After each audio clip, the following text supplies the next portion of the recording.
حضور نبی کریم صلی اللہ علیہ وسلم جب تبوک پہ جا رہے تھے نا، تو مدینہ میں منافقین نے ایک مسجد تعمیر کی تھی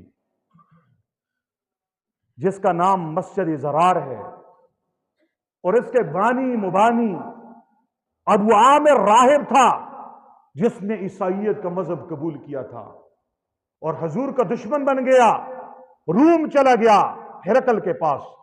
وہاں سے مدینہ کے منافقین عبداللہ ابن ابی کے ساتھ ساز باز کر کے دہشت گردی اور بدامنی کا ایک اڈا مدینے میں قائم کرنا چاہا۔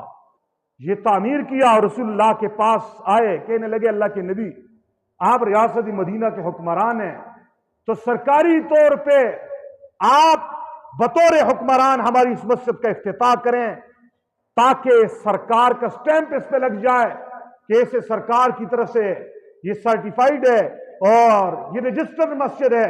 حضور نبی کریم نے فرمایا ابھی ہم تبوک کی طرف جا رہے ہیں، واپس آئیں گے دیکھیں گے۔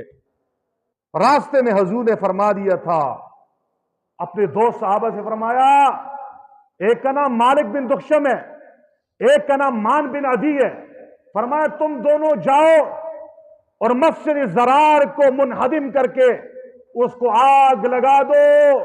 یہ مسجد نہیں ہے، یہ فسادات کا گڑھ ہے۔ اسی کے بارے میں قرآن کریم کی آیت اتری، والذین اتخذوا مسجدا ضرارا وکفرا وتفریقا بین المؤمنین وارصادا لمن حارب اللہ ورسولہ۔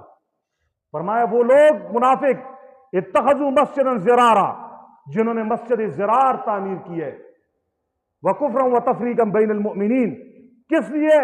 مسلمانوں میں تفرقہ ڈالنے کے لیے، فرقہ واریت کو ہوا دینے کے لیے، وارصادا لمن حارب اللہ ورسولہ، اللہ اور اللہ کے رسول کے ساتھ دشمنی کرنے والوں کے لیے ایک اڈے کے طور پر۔